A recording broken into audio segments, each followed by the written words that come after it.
আমি সাইফুল ইবনে হাসিব।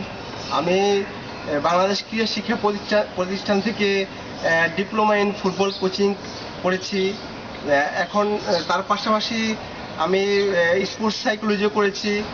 এখন আমি ফুটবল কোচ হিসেবে বিভিন্ন জায়গাতে কোচিং দিচ্ছি। আমি লাস্ট যে হিজরা স্পোর্টিং ক্লাব বাংলাদেশের তাদেরকে ফুটবলের উপরে কোচিং দিয়েছিলাম। যে কম্পিটিশন হয়েছিল মার্চের শেষের দিকে, সেখানে তারা খুব ভালো পারফরমেন্স করেছে। মার্চের শেষের দিকে বললা কেন?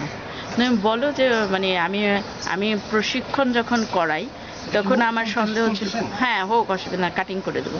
আমি যখন প্রশিক্ষণ করাই তখন তার মনে একটু সন্দেহ ছিল যে আর আসলে ওরা গ্রহণ করতে পারবে কি না আমার প্রশিক্ষণটাকে।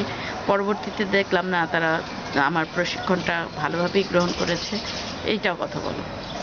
যে আমি যখন ওদেরকে কোচিং দিতে যাই তখন তো আমার অনেক রকমের প্রশ্ন ছিল মনে, যে তারা ঠিকমতো সব ঠিকমতো ফুটবল শিখতে পারবে কিনা। যখন আমি কোচিং দিচ্ছিলাম তখন বুঝতে পারলাম ওদের আগ্রহ দেখে যে ওরা ভালো শিখছে। আর তারপর যখন কম্পিটিশন হলো, সেই কম্পিটিশন মাঠে পারফরমেন্স করেছে ভালো। আচ্ছা, মাঠের পারফরমেন্স যখন হলো দুই দলের, তখন তারা খুব ভালো পারফরমেন্স করতে পারলো।